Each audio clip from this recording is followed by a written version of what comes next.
Dr. J.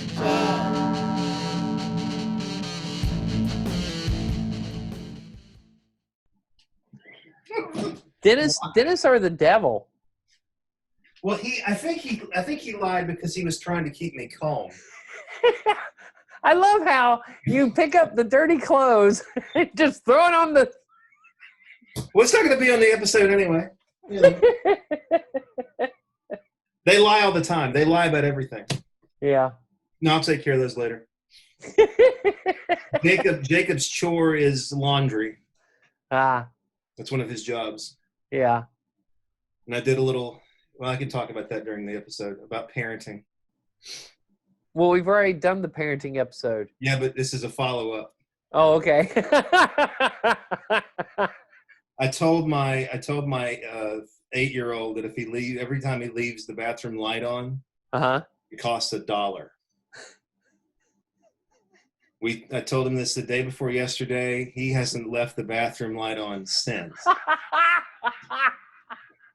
Because I told him, I'm like, this can add up to a lot of money. I said, you leave the light on 2-3 times a day. That's $3 or $4 a day. Yeah. End of the month, you're going to owe me like $30. He's like, what? Yeah. Just don't leave the light on. I love it. I had to explain that, it costs money. Yeah. Kids don't think about things costing money. Well, there was this one incident when my boys were younger. They, we had the quote unquote family computer, but I had a really expensive mouse and they kept banging it, right? And one day they broke it. And so I told them, this was like a $40 mouse. I said, go get me every bit of money you have. And they brought it to me, and it was like $11 between the two of them. But I was like, you're paying for my mouse. And so, to this day, they still think, I'm sure, that was an $11 mouse. How much did it cost? It's like 40. But I wiped them out, and that was the lesson. It's like, you break it, you pay for it. They were too young for me to try and institute some kind of payment arrangement. Charge them interest. I know, right? So I think they were like 4 and 6 at the time. I'm sure they were heartbroken when they gave you all the money. Oh, yeah. They were not happy about it. You haven't told them today, like, oh, by the way, kids. No, I haven't. I just kind of let it go. I'm sure they'll do the math at some point. Well, they'll probably just think, well, I guess everything was cheaper back then. Yeah. Back when cigarettes were a quarter. Yeah. Gas was 50 cents a gallon. I told you I had a student who honestly thought that Blink-182 was punk. I mentioned punk in class. Yeah. I'm like, oh, that's cute. Said you got to go back to the 1970s. Yeah. Blink-182 is not even alternative. It's not even music. It's oh, man. so Go ahead and piss them all off. All right, now. Since we're talking about elitist Gen X views, we're going to talk about media. Oh, yes. So this is a 4-parter. So today is movies. Next week is TV. And then the third part will be music. And then the fourth part, the final part, will be internet and games. I figured I'd keep that for last. I wanted to do the music last, but I think music, the internet thing will be more relevant to what's going on today. And of course, music's going to be the more contentious one. So. Well, I've already stirred the pot, so that's good. Yeah, you're right. I'm sorry, dude. If anybody was actually watching this, they'd leave comments. It's not music. It's not music. Okay, we'll get to that in 3 weeks, okay? I have very strong Governor- opinions about 90s music. Yeah, we all do. That's the problem.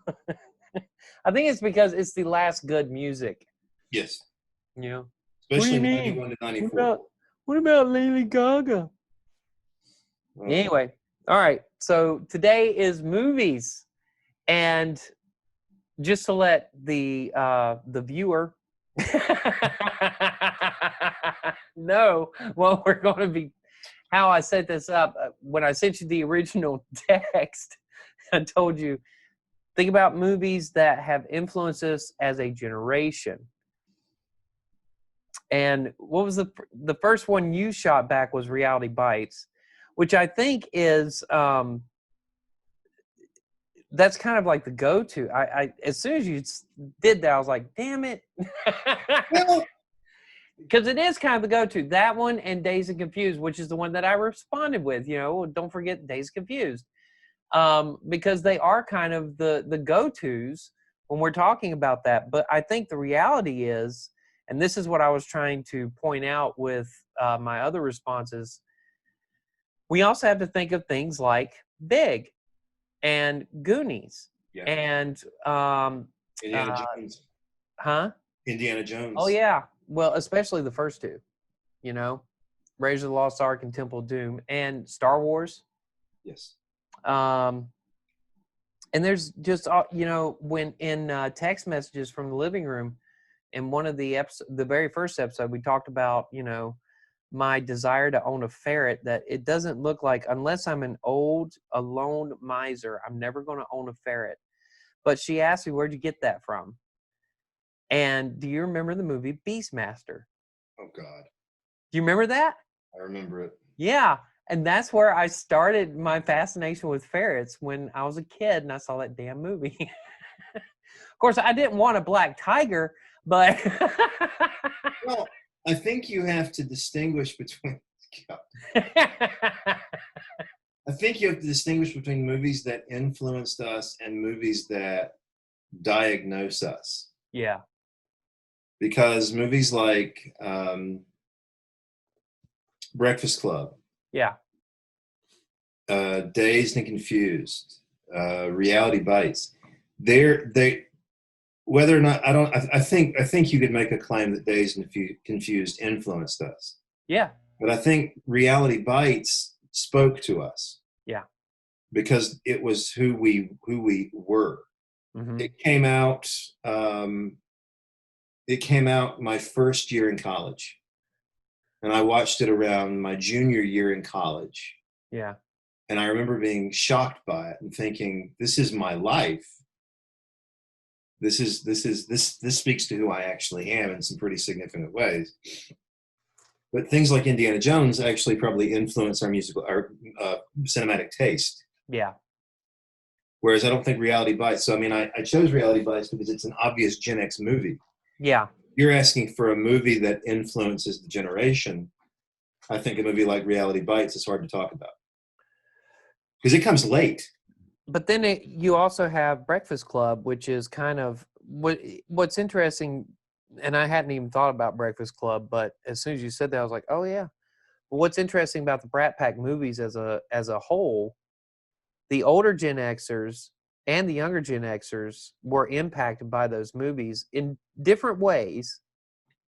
The older Gen Xers were living that life. It was telling their story. Yes. And the younger Gen Xers, it's a nostalgic piece because God knows how many times it came on TBS or WGN. Yeah.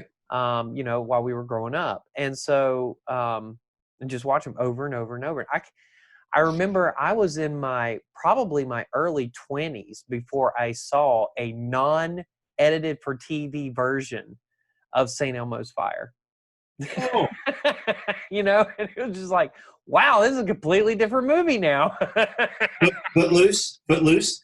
Oh yeah, yeah. Footloose. Top Gun. Yep.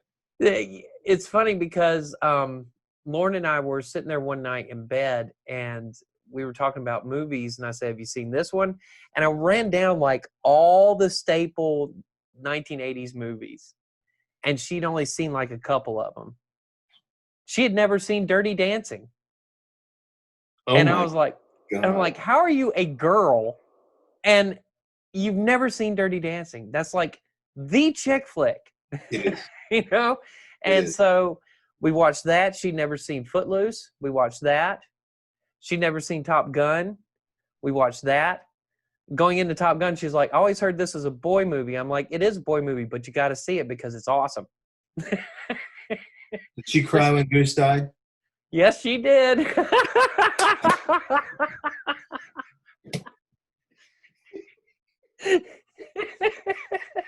Along with every man in America. That was a hard moment.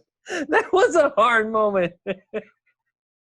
What was harder was seeing when he comes in and Meg Ryan is just plopped in that chair, just bawling. Oh God, what a great movie. But even that, you're talking about cinematic taste. Okay, so we have to go back. We have to talk about two very important, very early movies if you're going to talk about our cinematic taste. And it is the original Star Wars. For those of you who did not grow up Gen X, you would know it as A New Hope, but we called it Star Wars. Yep. And Superman. Yes. Yes. Christopher Reeve. The We'll only talk about there is. there. Yeah, those are the two that shaped our cinematic vision, I guess you would say, how we would expect movies to be from then on out. And then you get to the Brat Pack movies, and we start to that indie style, story-driven movie that we would eventually really get into in the 90s. Part of the Reality Bites making, I guess you would say. Those movies helped shape what we expected from our narratives. That would be my argument. I don't disagree with that. Because when you look at Indiana Jones, it's just a continuation of those two massive blockbusters. You know? I would agree with that. Because you've got the cartoon character style man in Indiana Jones, but you've got the scope of Star Wars. Yep. Because just huge, vast, open spaces. It's an epic movie. It is. So I think those two, more than any other movies, help shape what we would expect cinematically. And then, like I said, as far as narrative goes, the Brat Pack movies kind of help develop or taught us how to develop narrative and what to look for in narrative. And that's why by the mid-90s, you get those movies. Did you ever see a movie called Suburbia? No. It's really good. It's one of the first things that Giovanni Ribisi ever starred in. It's really good. It's a little independent flick. It came out about a year after Days Confused. And it's basically this one night at these teenagers like hang out at this gas station. And it's the course of one night while they're at the gas station. And just all the different things that happen that night. Like they try to buy beer, they try to score some weed, all kinds of stuff. And it's a very interesting movie, but it's called Suburbia. I'll check it out. Yeah, it was one of the first things I ever saw Giovanni Ribisi in. This was even before he went on Friends. I think Star Wars and Indiana Jones created expectations too, though. Yeah. That were consistently let down. Yeah.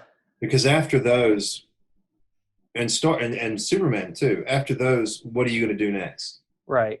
Star Trek is about the only one that really competes. Well, specifically, Wrath of Khan. Oh my God.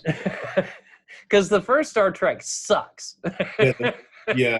Well, the uniforms alone are ridiculous. Yeah. But Wrath of Khan, they hit their stride with Wrath of Khan, and that one, and what was the fourth one, where the Search for Home or something like that, where they come back for the whale? Voyage Home. Yeah, Voyage Home. I like Search for Spock. Yeah, part 3. A lot. Yeah. Now, which one? Part 5, the fifth one was the one where they supposedly meet God, right? Yeah. And Kirk's got that wonderful line where he's, excuse me. What does God need with a starship?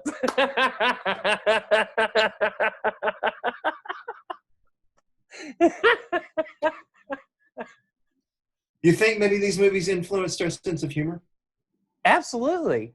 You brought up Ghostbusters.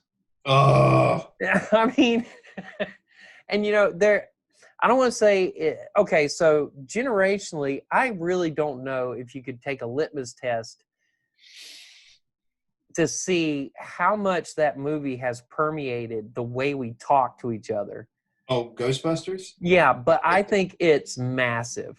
I That personally believe it is. even take one small line from a movie like Star Wars. Mm-hmm. If you were to hear someone say, "I have a bad feeling about this," even if they're okay, let's assume you're just hanging out with someone and they say that, your first thought Yeah. is Star Wars. Yeah. If you were to say that to your wife, who's a millennial, Yeah. she may not immediately leap to that. Well, she won't at all because she doesn't like Star Wars. But Generation X, Oh yeah. one of us knows what that is. Yeah. Yeah, no, in Ghostbusters, I don't know that I could place. I don't know how I would say it's influenced our humor, except that I know it has, Yeah. or at least created our, again. And it's like Star Wars, it's like Indiana Jones. It's created a high standard, Yeah. but unfortunately, and that's actually the worst part of it all, Mm-hmm. is that because it creates a high standard, we spend a lot of our time as a generation completely and utterly disappointed because it just doesn't match up. Yeah. Like when the new Star Wars films, not the ones now, but the episodes 1, 2, and 3 came out, younger kids loved them, and Generation X was irritated. Yes, we were. What have you done? They don't live up to what we grew up with. What is it? What's the fourth Indiana Jones film, The Crystal Skull? Yeah. Doesn't live up to our expectations because those films, and I would include Raiders of the Lost Ark, which I love, those films were so good. Yeah. So in some ways we were spoiled as youngins. By these really great films, and now we see other directors try to model their movies after them. The new Star Trek movies aren't nearly as good. No. Um, Well, so the first one in the new series I really enjoyed. The first one was great. The second one, when they tried to do the Wrath of Khan thing, I respected it. I saw what they were doing. I mean, they had. You respected the effort. I respected the effort, and they had Benedict Cumberbatch. Yeah. Who's wonderful, and he makes perfect sense to be Khan. Yeah. He makes perfect sense, but the movie just doesn't really. It doesn't take you there. Mm-mm. One of my friends referred to it as the subtitle Star Trek Into Bromance.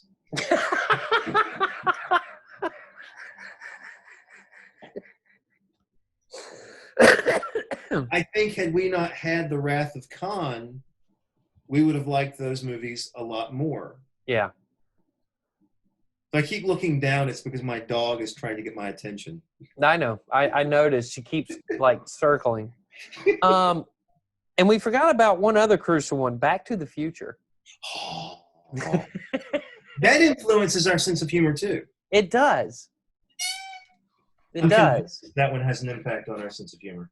It has an impact on our sense of humor and our impact on understanding narrative. Because that narrative is actually kind of complex when you think about it. It's wonderful. It is. It seems like there's a basic premise, go back, fix your mom and dad, everything will be better. But there's so many different possible cliffs that you could fall off of during this that you don't really think about until you watch that movie, Well, and also think about his life and compare your life at the time to his. Yeah. Not necessarily yours in particular. Right. But think about the family life he has, which isn't great. No. He's dissatisfied with his parents. His parents are not happy together. This starting to sound familiar? Yeah. He spends a lot of his time by himself. Mm-hmm. Just saying, maybe Yeah. there's a reason why that movie, aside from the fact it's hilarious and it's a great car, maybe, just maybe, one of the reasons it speaks to us is because it was us. Yeah. So I'm going to put a pin in that and come back to the statement you just uttered. It's a great car. It's a horrible car. That's what makes it so great, dude. That's why it's so wonderful. Because it's falling apart. This time machine is falling apart. I love it. What is it Doc Brown says? He says, a DeLorean? He says, well, if you're going to do it in style. It's so good. I remember when my kids were younger, and the first time they watched Back to the Future, my sons, they were both just all about that DeLorean. And eventually I had to stop them at one point and say, that car actually sucked. It was a horrible car. Yeah. But the doors, dude. The doors. I know, but they could have gotten the same effect if he'd gotten a Lamborghini Countach, you know. But it's but the point of the DeLorean is it's not a pretty car. Yeah. That's kind of the thing that I like about it. It's unashamedly ugly. They chose the perfect car for that. Yeah. I don't know. They could have done a Packard.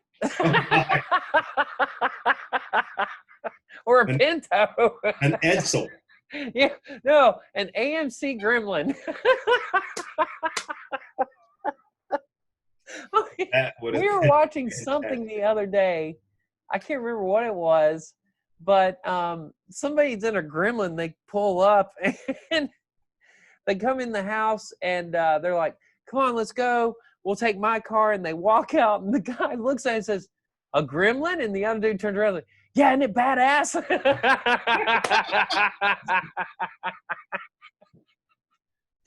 El Camino. Oh. Was it you? My dad had one. My dad, when he died, that was the last car he had, was an El Camino. And my mom ended up trading it in. She traded the El Camino, and she had a little Pinto station wagon, a little brown, ugly Pinto station wagon. She traded it and the El Camino in for a Chevy van. An improvement. Yeah, big improvement. We had that van for years. But, yeah. No, you he had the El Camino. It's not a car. It's not a truck. It's an El Camino. Yes. No, you could not have made that movie with another car. It works well. Yeah. It's hideous. Yeah, I know. It's absolutely hideous. All right, so coming back to what we were talking. Sorry, yeah, that's a digression. I just, as soon as you said it, I was like, it's not a great car. Those things were awful. Yeah. And he was a shyster. Yes, he was. So, but anyway, no, what you point out is I've never thought of it that way, but you're right. There is the anxiety of the family home life is not what we wanted. We were very isolated because we were the latchkey generation. Yep. I mean, look at when he gets home, he hops the fence and climbs in through the window. Yes. You know, it's yeah, you're right. I never thought about that, but that was his chance to fix it. He's completely alone. Yeah. His parents are unhappy. He has no relationship with them whatsoever. Yeah. And when he comes back after he's fixed it, what's his relationship like with his parents? Oh, it's wonderful. Exactly. It's almost like wish fulfillment for us. Yeah. If we could just do that, we could come back and have the family life we did not have before, and our parents could be close to each other, and as a result, closer to us. Yeah. But Well, and instead, I think Big does the same thing. yes, I would absolutely agree with that. It plays with that notion of we just want to get out into the world. We get out into the world and we realize that it's not as cracked up as it seems. Yes, So we go home. yes, yeah, and yeah, the dream of being an adult, Yeah. because everybody wants to grow up. I'd say most kids want to grow up. My 16-year-old notwithstanding, Yeah. he wants to be 16 the rest of his life. Well, And I'm thinking it's because you haven't had too much trauma. yeah. Oh, I could not wait to be 18 and get out. Well, I was ready to leave, but my kid wants to stay. Yeah. He realizes he has it good right now. Yeah. This is as easy as it's ever going to get, son. That's what I tell him. So maybe that's why he doesn't want to go. Maybe. But no, I think the big is almost like a cautionary tale for our generation. Yeah. Be careful what you wish for. Well, and I think if you look at The Breakfast Club and St. Elmo's Fire, they're darker versions of the cautionary tale. Yes. The Breakfast Club is, okay, yes, we have these set political lines and nothing will change. Because the most interesting part of Breakfast Club for me is when what's his name? Johnny B. Good. What was his name? Anyway, when he looks at Emilio Estevez and says, are we going to be any different Mondays? No. Right? That we're not going to speak to each other. This was a one-off. Yeah. And it's a sad, shocking moment at that point in the movie. And the same thing kind of goes for St. Elmo's Fire. They get out into the world, and what happens? They become their parents. They run into all the same trappings that their parents ran into. I mean, Demi Moore's character is probably the saddest of the whole bunch when she overextends her credit and everything is taken away. And you get that lesson of, look, this isn't mom and dad's life, or you're not protected by mom and dad's life anymore. You're going to have to earn this. You're talking about Breakfast Club? No, I'm talking about St. Elmo's Fire. Okay, yeah. Yeah, and even the Rob Lowe character, his whole story. He was on top at one point, and now he's on the bottom. Why? Because he didn't prepare for that reality, right? And so they're very cautionary tales, and they're very dark in how they tell those tales. Yeah, it's not particularly pleasant. Big is probably the most positive of all of them. Yeah. Because he gets to go back. Yeah. And the world he's going back to is a happy home. Yeah. He's not, he's actually got a really good family.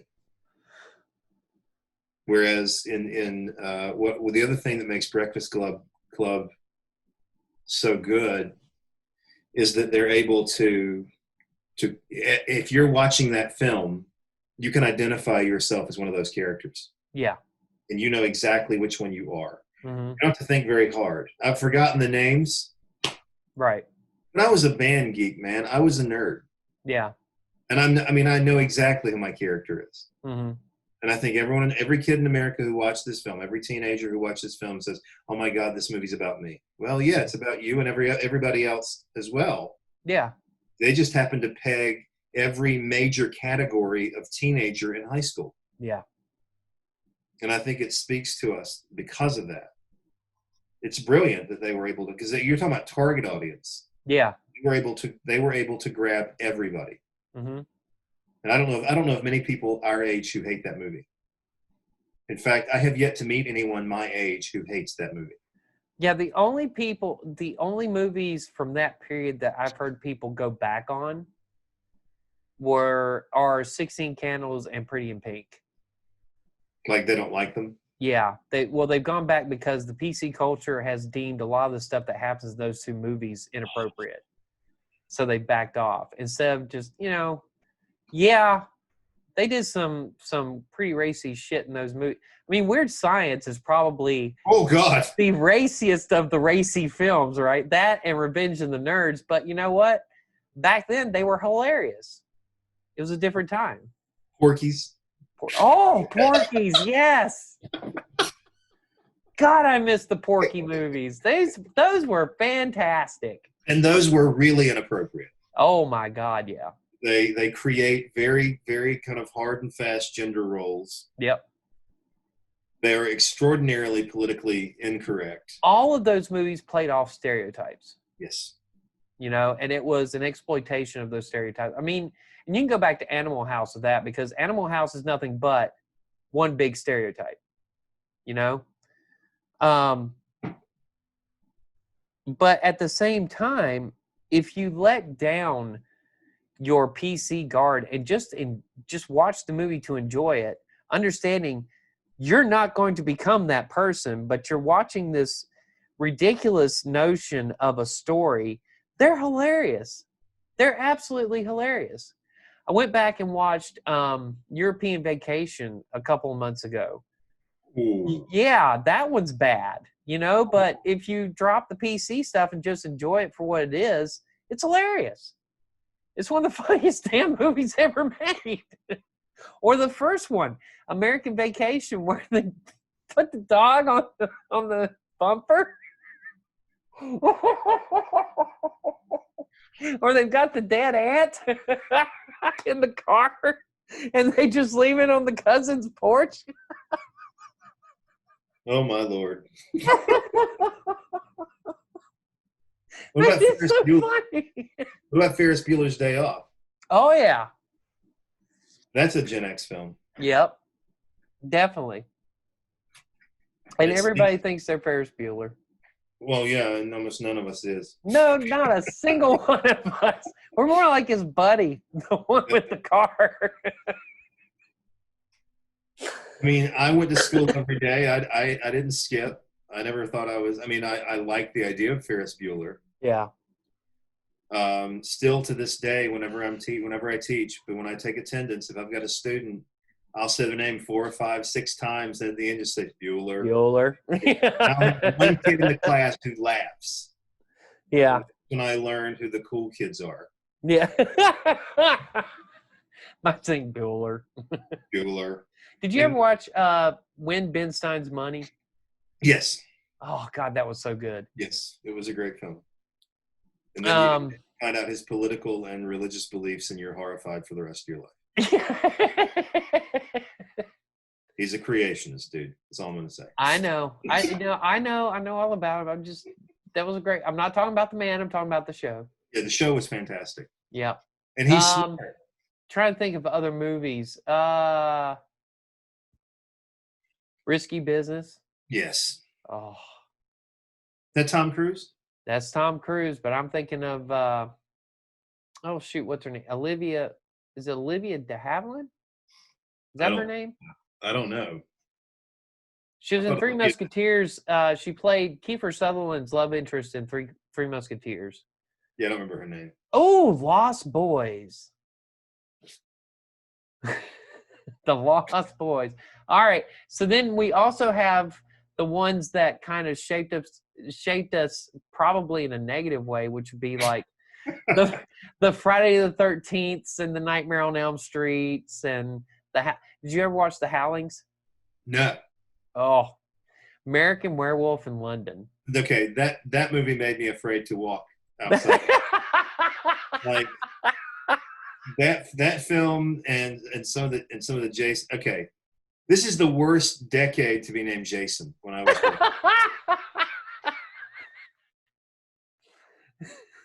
I'm just gonna put that out there. So, not surprisingly, I kind of refused to watch the Friday the 13th films because I'm like, no, I get this enough already. Yeah. I think it's part 2, Friday, when he shows up, because he's not in the first one, but the second one is where he shows up, and I think it's in that one where he spears. Like, of course, you have these two, and it's a wonderful metaphor for what they're trying to get across to teenagers in the early 80s. This boy and this girl are going at it, and he walks in and he stakes both of them with a spear. Just runs right through them, and so they're stuck together forever. And then he hangs them up on the back of a door. It's also a cautionary tale. Don't have sex, kids, or someone might kill you. You'll have this really inconvenient thing that binds you together forever. Gee, I wonder what that could be. It was a metaphor for STDs. Or maybe kids. Who knows? Or kids. Yeah. You're bound together with that person whether you want to be or not. Yep. Who am I telling?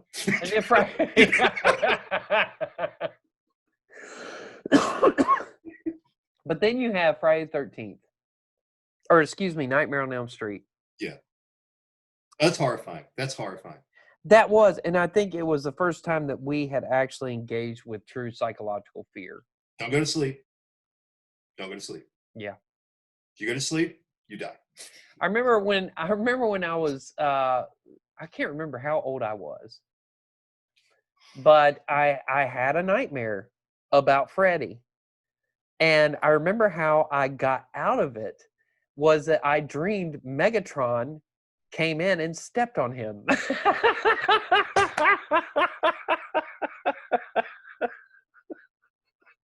I'm assuming we're going to talk about Transformers when we get to TV, right? Yeah. Okay. Yeah, and we'll save the Transformers movie for then.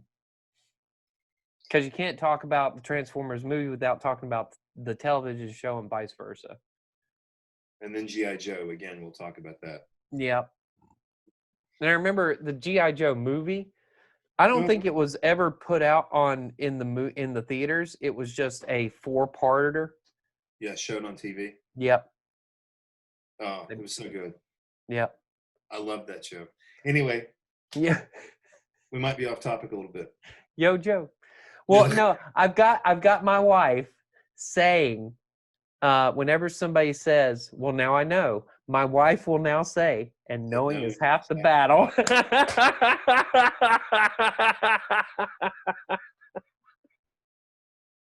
Oh, dear. But, okay, so we covered the horror things, because I think Texas Chainsaw Massacre was more for the older kids. It was. But Nightmare on Elm Street and Friday the 13th, I remember those were the big ones for us. I remember, I can't remember if it was 7 or 8 where he goes to Manhattan. The chick, all I remember of that one is they go running into this little store and they're like, there's this maniac chasing us with an axe. And she's like, welcome to New York. There's a movie that kind of is a cautionary tale about owning exotic pets that we haven't talked about. Gremlins. Oh, yeah. Yeah, we haven't talked about Gremlins at all. Wow. Well, if you're going to go Christmas, die You hard. never look at blenders and microwaves the same way again. Or indoor swimming pools. Or indoor swimming pools. Keep those damn things away from the swimming pool. Don't feed them after midnight. Yep. Well, you know what's weird? Okay, so you know the shot of the gremlin eggs in the swimming pool? Oh. Now, do you remember Cocoon? Yes. It's almost identical. You think it's a parody? Do what? You think it's a parody? I don't know. Well, Cocoon was all about making them feel younger, and then they end up leaving with the aliens, remember? Oh, yeah, that's right. Mm-hmm. That's a bizarre film. Spoiler alert for anybody who hasn't seen any of these movies. I think it might be a little late to say spoiler alert. Yeah. We've kind of yeah. Oh, by the way, Darth Vader is Luke's father. Just in case. I'm That actually moment. Oh. oh yeah. Yeah. That moment. Well, this weekend I'm planning on doing a short file on what happened to Star Wars, and it's coming from, and the angle I'm coming from is as a Gen Xer who grew up with the original trilogy. Yes. And I'm looking back and thinking, what the hell happened? Not in the narrative, but in the culture around it. And I actually have a hypothesis. I think what happened is that, and by the time people actually see this, I'll probably have already talked about it on the short files. But I think what happened was Star Trek's narrative was so consistent, and the universe was able to grow within that narrative seamlessly. Star Trek. Yes, Star Trek. Yes. Gene Roddenberry set up this narrative that was just perfect or semi-perfect. So to allow itself to grow and mutate, so that even when, they did the reboot, it still works. It's still just somehow. And I think what happened was somewhere between the original trilogy and the prequel trilogy, we lost our patience because we're watching Star Trek, and I'm speaking we as in Star Wars fans. We're watching Star Trek go through all these different iterations, and they do so just seamlessly, and there are some errors, but there's a margin of error for every narrative. But we're watching this and we're thinking, why don't we have that? We've got these 3 movies. So then when he puts out the prequels, which has one desired result, making Darth Vader. Yeah. That's it. That's the result of that narrative. The end goal is to make Darth Vader. And we get that, and he introduces all this stuff, and he kind of dismisses several other things along the way, key things, On top of that, the narrative itself to begin with was problematic. Yes. It was never meant to be 9 movies. It was meant to be 3 and done. Dude, one word, midichlorians. I thought you were going to say Jar Jar. Okay, 2 words. Yeah, midichlorians, yeah. Yeah, it was a bad idea. You explain away the mysticism of the Force when you turn it into something chemical. Yeah. And I think that ruins it. Yeah.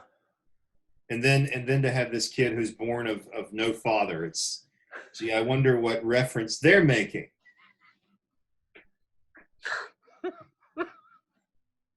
Never had a father. I just woke up pregnant one day. That sounds familiar. I've read that story before. Like in Matthew and Luke. Luke. Hang on. Wait a minute. Don't forget the Gospel of Darth. Oh, so, anyway. Oh, God. No, God. But I think so when we get to the prequels, I think at that point they had lost their minds. And now we get to 2020, and this entire culture of Star Wars has risen up. And it's a culture of just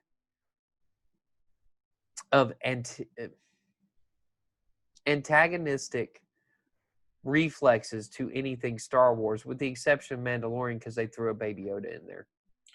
Yeah. Well, I thought Rogue One was really good. I thought so too. That's a great film. It is, and I thought the Solo movie was pretty decent. It was. A lot of people say that is the worst one. I don't think so. I would argue that Attack of the Clones is the worst one. Well, Rise of Skywalker's up there with it, but I never saw the last one. You're not missing much. I've been told. Yeah. That it's not good. My 8-year-old loved it. But what do you expect from an 8-year-old?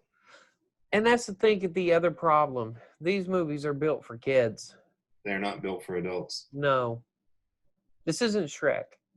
No. You know. Whereas 4, 5, and 6 were for everybody. Mm-hmm. But this is what happened when Disney takes over. Yep. We could talk at some length about the Disney effect, but I don't, In fact, what we haven't mentioned is Disney movies for Gen X. Yeah. That's an entirely different thing. And I mean, well, like, it starts early. We'll see I was actually talking to Lauren about this the other day. The first movie, and this one came out in the late 60s, early 70s, I believe. But the first movie I ever remember seeing in the theater was at the Dollar Theater when they showed Disney's Robin Hood, the one with the foxes. yeah. And then the next one, I saw Superman 2. Oh, it's wonderful. And then the next one after that was The Fox and the Hound. And I remember I was in middle school when the Renaissance started with Little Mermaid. And then I was in high school when Aladdin, Beauty and the Beast, and Lion King hit. And then I just graduated when Toy Story came out. Yeah. I think what's really cool and interesting is I think we're the first generation that values animation at all ages. I would say that's true. Because I still watch cartoons. It's got to be a good one. Yeah. I mean, I'm awfully picky about animation. Yeah. And I think my son's generation is going to be the same. Yeah. I think you have a lot more anime fans in our son's my kids' generation. I think that's going to be, even bigger now than what it was before. Well, yeah, and talk about anime. Talk about massive influences on a generation. Akira. Yes. Was huge. Yes. Oh, well, we could talk about Speed Racer at some other time, but yeah, Speed Racer or Voltron. Yeah, we can talk about that for the TV episode. Yep. But Akira, the movie, was such a game changer. Yep. Wait a minute. We forgot another science fiction film. What? Tron, yes. I'd forgotten about Tron. Holy crap. I did too until I started talking about sci-fi, and then it hit me. Yeah. And the next one I thought about were how war films shaped our views on war. Yeah. Well, look at War Games with Matthew Broderick. Yeah. War Games, and then in particular looking at, because our country in the 1980s was still processing Vietnam. Yeah. And then you have Platoon. Oh yeah. Which I saw in the theater as a kid. Yeah. I was sick to my stomach. And anyone who sees it now will think, well, it's not that hard of a movie to watch. But for its day, it was. That movie was graphic. Yep. And it was hard to watch. And that was my introduction to the Vietnam War in terms of how I understood it. And also think about, you said we were still dealing with the aftermath of Vietnam War. Think about First Blood. First Blood is a good example of that. Yeah. 2 and 3 sucked, but the very first one. That's powerful. It's all about the psychological, impact of the Vietnam War. This is how we treat our veterans who come back from that war. I think is the movie is dealing with the stigmas that we lay on these men who come back. Mm-hmm. And then no holds barred Vietnam War film. Yeah. Full Metal Jacket. Yeah. Holy Jesus. Yeah. That film ruined me for a long time. And I love that film. Yeah. But what's so hard about that film is when they kill the sniper and they're walking off almost into the sunset, they're singing Mickey Mouse. Yep. That moment is one of the darkest moments in cinema ever. Yeah.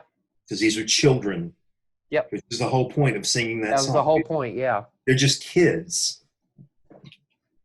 Oh, when did it come out? Do you remember? Is it a 90s film? No, it's an 80s film, I thought. I honestly don't remember. Something to look up. Well, okay, you can do it now. I was just Yeah, I'll do it now. But everything, like I'm pretty sure that, and I can't. I'll just mention this one. 87. Okay, good. You were right. I would say the TV show MASH, Platoon, and Full Metal Jacket influenced my view of war Right. in a way that I don't think children should be influenced. I mean, I'm glad I was, but it's one of the reasons I think I'm so anti-war to begin with. Why? I mean, because I process these movies as something absolutely horrifying. Why would anyone do this? Mm-hmm. Rambo screwed me up too because I saw it as a kid, Yeah, I did too. and I was not ready for that. Yeah. The only reason my dad let me watch these films is because I begged him so much. He's like, "Okay, fine, but it's gonna do a number on you. You're not gonna be happy afterward." Yeah. And that he was right. He was absolutely right. But I mean, I never had a favorable. As a result, my view of the Vietnam War was always negative. And then MASH, my whole view of war was changed by that show. And that show continues to change my view on, or continues to impact me. Yeah. But I can't watch Platoon and Full Metal Jacket without thinking about being a kid in the theater. Right. Being completely overwhelmed by this. That's powerful. Oh, God. It was horrible. It's horrible. Those are great films, but they're horrible. Yep. All right, so let's end on two movies that we kind of forgot about. Oh, dear. They were later. Batman, 89. Oh, with Jack Keaton. And Jack Nicholson, yeah. That was huge. I remember when it came out and how big a deal it was. Do you remember when Dick Tracy came out? Yes. That was another big one. Yes. But Batman was huge. Yeah. And it saved that character, I think. Pop culture-wise, it saved that character. Well, and it's got so many great lines. My favorite line from the entire film is, "You ever dance with the devil in the pale moonlight?" I love that line so much. Yeah. Where does he get these fabulous toys? Yeah. or that one moment, who are you? I'm Batman. Yeah. It's like you didn't think that Keaton could have a voice that low. I know. It's actually, You didn't think Keaton could pull it off. No, because it was- doesn't make sense. Up to that point, it was Mr. Mom and Gung Ho. Yep. And then he plays this really dark character. Yeah. He does it well. And there have been other good Batmans. Yeah. Christian Bale makes sense as a Batman. I think so too. My son wants to disagree with me though. No, he makes perfect sense. In fact, in some ways he makes more sense than Keaton does. We both agree that Batfleck was a bad idea. Oh, God. Or Val Kilbat.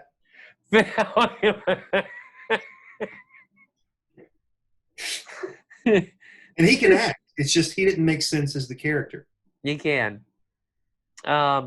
He's the one that had. Now his great line was, "It's the car. Chicks dig the car." And that was a great line. That's a great line. That was a great line. That one, and then Clooney's big line was, "This is why Superman works alone." Clooney wasn't bad as Batman. No, he wasn't. He's a better Bruce Wayne than Batman. Yeah. Yeah, he is. But yeah, 89 Batman, that one was a game changer, and it was huge. And then the other one that we got to talk about is Run, Forrest, Run. Oh. Because by that point, I think what's interesting about that movie is by the time we got there, we were, at least the younger Gen Xers were getting ready to either graduate or had just graduated because it came out in 94 that summer. Yeah. And we were getting ready to step out into life. And I think that whole movie is built on this precipice of this guy who doesn't realize he's getting ready to step out in life. He just kind of does it. Well, and what world are you stepping out into? And Yeah. the film deals with just how screwed up American culture is. Oh, yeah. It's processing the Vietnam War Yep. in some pretty serious ways. Yep. Um, Then something jumped up and bit me in the butt. I'd like to see that. He drops his pants. He drops his pants in front of LBJ. Oh, Lord. I'm sorry I ruined your Black Panther party.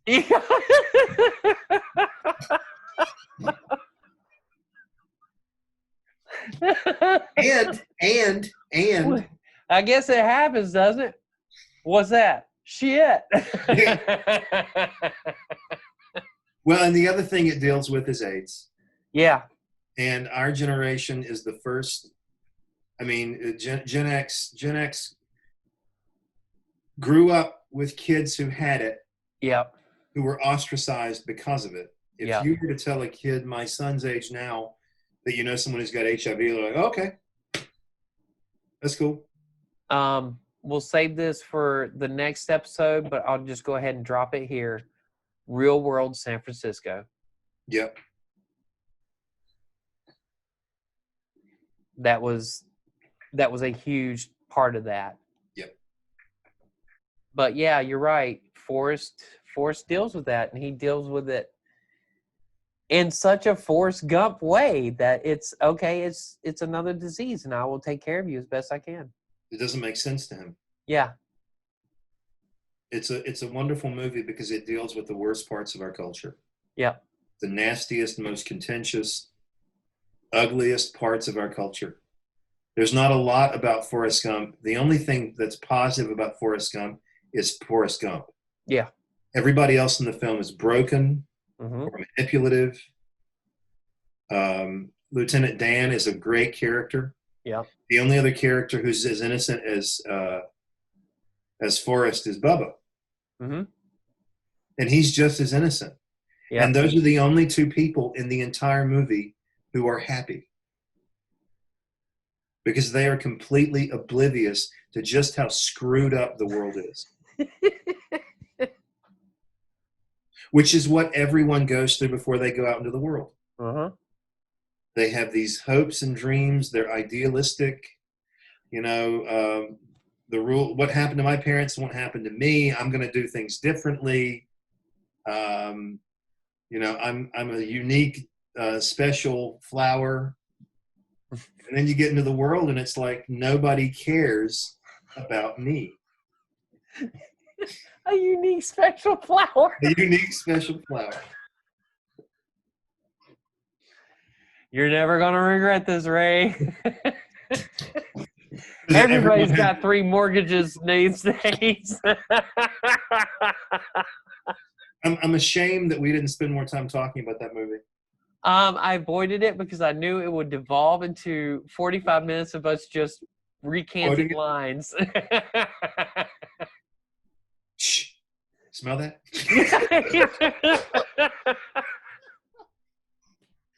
Well, the one line that I still to this day absolutely love and I use it all the time is, I love this plan.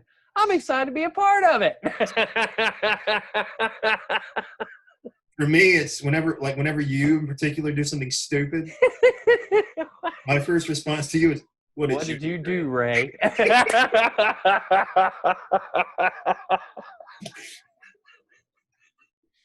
Oh. Sure, she sleeps above the covers, 4 feet above the covers. Now, the question is, what is that movie trying to process? Because I don't think it's just a funny film. I think if it were just humor, we wouldn't remember it because there are a lot of funny films from that decade. Yeah. What is it about this one? I don't know. I don't know. Both of them, it and Ghostbusters 2, deal with just the sardonic nature of our culture, I guess. About how just rotten we are. Yep. How negative. how negative of a culture we have become. Yeah. And this is 1985 when that comes out. That's right. When did There's- Blues Brothers come out? Huh? When did Blues Brothers come out? 81? 80, 81? It's still the same thing too. Yeah. You know, I mean, the idea that the world needs a message from God Yeah. because the world is so screwed up, and God has sent these two men to show the world the way. What is it? We've got a full tank of gas and a half pack of cigarettes. Yeah. There are a whole host of funny films we didn't talk about Caddyshack. Yeah. We didn't talk about Coming to America or Trading Places. Well, okay. So as far as Caddyshack goes, I think that's more of a boomer movie. That's true. I think I know for me personally, the only thing funny when I was a kid was that damn gopher. Yes. But when I got older, I started to get the jokes. Was Groundhog Day the 90s or the 2000s? That was 90s. I love that film. Yeah, Groundhog Day is another one. And then you But talk no. about Coming to America. We didn't talk about Jerry Curl Empire. Trading Places is very obviously dealing with some pretty nasty stuff. Oh yeah. Yeah, but I think again with that one we were too young to understand that one. I think that's another boomer film Yep. because it's dealing with the same people who created 80s culture in the way that we think of it. Yep. And Oh. I think that's why and you want to talk about boomer movies, The Big Chill is all for them. It is. You know, that one and A Fish Called Wanda. Yep. That's a boomer movie. Well, you could look at Trading Places as a cautionary movie for Gen X. Yeah. Don't do this. Yeah. Don't do this. Maybe the older Gen Xers probably got it. But I remember as a kid, I didn't really get that movie. No, but when I watched it again when I was older, I'm like, oh my God, Yeah. this movie's serious. Yeah. But the ending is ultimately disappointing because they end with excess. Mm-hmm. So it's a movie that in some ways fails. Yeah. But does it fail? Because what ends up happening in Coming to America is you have that one moment where Eddie Murphy's walking down the street and he gives the two old guys that bag full of money. And they're like, we're back. Oh, that's right. Yeah. I forgot about that moment. Yep. Those are dark films. Yep. Those are really dark films. Our generation is maybe screwed up because of the films we watched, or are we just screwed up anyway? I think there's more to it than just. I don't think the movie. That's like blaming video games. That's true. I think there's a whole host of things, and I think a lot of it started at home. Well, yeah. I think now. What did I say in the beginning? I think is more accurate. The movies are diagnoses. Yeah. Look at Goonies. Yeah. The entire drive behind Goonies is we have to save the home. Yeah. Because if we save the home, the family will be safe. But there's not a whole lot to save if you're the only one there. Yeah. But now looking at these movies, they're nostalgia flicks for us. Right. That they've actually impacted the way we think of our own childhood. Mm-hmm. Now that we're much older, looking at who we were through the filter of those films. Yeah. And how we're diagnosed by the film. Because I came home every day by myself. I was there for several hours before my parents came home. Yeah. Every single day. Mm-hmm. For 5 or 6 years. Yeah. I guess. Middle school and high school, I was. Junior high and high school for me. Yeah. So for 6 years, I came home all by myself. And I grew to love it. I grew to love it. Oh yeah, those 2 hours before they get home, it was relaxing. Yeah. Because it was the only time I got to watch MTV. I I watch. Oh well, yeah. MTV will be our next conversation on. Well, our next two conversations. Yep. TV and music. Mm-hmm. I watched MTV when they went to bed, and I stayed up and did my AP homework. Mm-hmm. But yeah, I don't know why I said. But I don't know why I said that. No, the movies are a diagnosis of who we already were. Yeah. This is who you, and I think that's why they spoke to us. I think you could make the video game analogy when it comes to humor. Yeah. They successfully taught us how to be funny. Yeah. At a time when we were terribly vulnerable. You know, we didn't talk about Clerks or Mallrats either. No, we didn't. Or Pulp Fiction. Oh, Yeah. anything by Tarantino. Yeah. We didn't talk about Bill and Ted. Oh. No, we didn't talk about Wayne's World. No, we did not. We did not. Cha, no stairway. We can talk about Wayne's World when we talk about TV because that's where it started. That's where it started, but the movie itself was fantastic. The movie's great. The movie's great. We didn't. Well, South Park comes later, so we can't. Yeah. I mean, that's still 90s. Yeah. I was watching that in college. Yeah, it's 95, 96. Yeah, that was yeah. Okay, so that's later. Yeah. I started watching it as a junior or a senior in college, and thinking this is the best thing I've ever watched my entire life. I'll tell you one that we were adults when it came out, and it changed. I think I started to see as a generation our taste changing, and that's American Beauty. And you could see how we had crossed over from what we would look at or what we would watch before to what we were going to start watching after that. Well, because it shows us what our life's going to be. I mean, this is where you're going. Yeah. You're going to wind up in suburbia just like he is. Yep. And you're going to be just as miserable as he is. And you're going to have a shit job just like he does. Yep.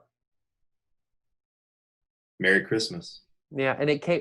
Well, think about the timing of that movie too. It came out right after the .com explosion. Yeah. The .com crash. So yeah.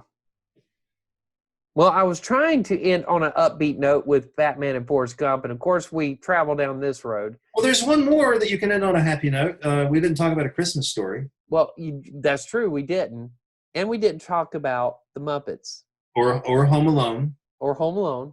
Those are happy films. They were. And if you look at A Christmas Story, it's a great family. They have their trauma, they have their bad experiences, but they're always together and they love each other. Do you know the phrase I still use from that movie to this day? Don't look at me like I've got lobsters falling out of my ears.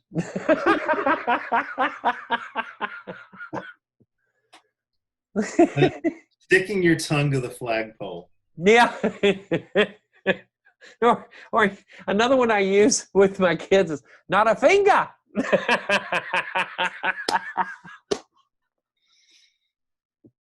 That's a happy way to end because it's a happy film. It is.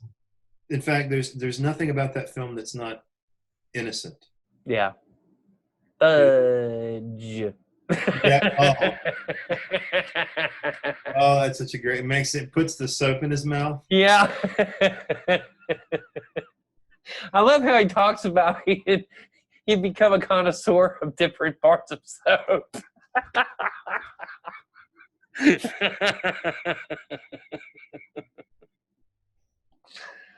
Oh God, yeah, that's a great movie. No more sad movies now. We've already no more sad movies. All right. I think we covered obviously we didn't cover all of it, and there are tons of others that we could have talked about. Yeah. But yeah, I think we got the gist. I think it was a pretty good discussion. I would agree. All right. We'll do this again next week. Next week we're talking TV. Gen X TV. That'll be easy. That'll be. I easy. don't think it's going to be as easy as the movies one because there's so much. Oh no, we're going to forget a lot. Oh yeah. We're going to leave whole swaths of television out. There's no way we're not. Yeah. My dog is telling me it's time to go. I see that. Hey, Ida. She's a good girl. Especially to scratch your back. She's a good girl. Yeah. So, no, this was a good way to end with happy movies. Yeah. All right. Next week. I'll talk to you then. All right, man. Bye. All right. Bye.